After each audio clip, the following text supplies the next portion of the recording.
So, good morning guys. It's me again, David Sretamandao. Now I'm going to discuss and explain to you what is Rule 17. So, Rule 17 is action by stand-on vessel. So, let's dive straight into the first paragraph, where one of two vessels is to keep out of the way, the other shall keep her course and speed. So, what does this actually mean in this diagram? We're going to place ourselves on the red vessel and we're going to be approaching the white vessel. So I'm going to use the same diagram to explain this rule in full, so we'll keep coming back to this one, and it's safe to assume that risk collision exists. We've already monitored and determined we're in a constant pairing, so in this situation it's crossing situation, and as the two vessels are approaching each other, the red vessel is the stand-on vessels. So, according to the first part of the Rule 17, she needs to maintain her course and speed. But then the second part of the rule goes on to say the latter vessel may, however, take action to avoid collision by her maneuver alone as soon as it becomes apparent to her that the vessel required to keep out of the way is not taking approach action in compliance with this rule. So this basically means the latter vessel, being the stand-on vessel, she may take action as soon as it becomes apparent. So I'm going to go straight on the next paragraph because then I can show them both in the same diagram. So when from any cause the vessel required to keep her course and speed finds herself so close that collision cannot be avoided by action of the giveway vessel alone, she shall take such action as will best aid to avoid collision. So this paragraph basically says the stand-on vessel must take action as soon as the action of the giveaway vessel alone is not going to be enough. So let's have a look at these two paragraphs in the diagram. So in this diagram again, we're going the red vessel still, so we're the stand-on vessel.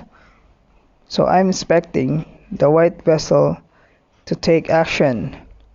Once we get to this point here, expect her to have taken action by now.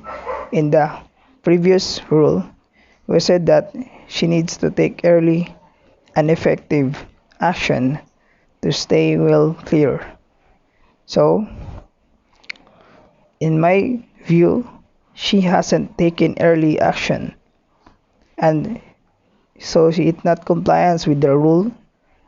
So, at this point, I may take action to avoid collision by my maneuver alone.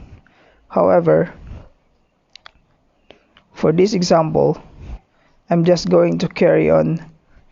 So we're going to continue on our route, and now we're getting ever closer, and I'm even more twitchy now because at this point I know whatever action the white vessel takes is not going to be enough to avoid collision. She comes right around to the starboard, as so she's still going to hit us. At this point, I must take whatever action will best aid to avoid collision. This particular example, I might, for example, kick my stern out to the starboard to give her a little bit more space. Once you're so close that the giveaway vessel alone cannot avoid collision, that is when you must take action. At the first point, where it apparent to you that she's not, that is when you may take action. Then we go on to the paragraph C, which says a power-driven vessel which takes action in a crossing situation in accordance with subparagraph A, which is at the point where she may take action. Remember, if the circumstances of the case admit, shall not alter course to port for vessel on her own port side. The best example is explaining why Sosha she must not do this. Let's have a look. Okay, so we're approaching each other now. We know risk of collision exists. I'm expecting the white vessel to take action once we get to this point.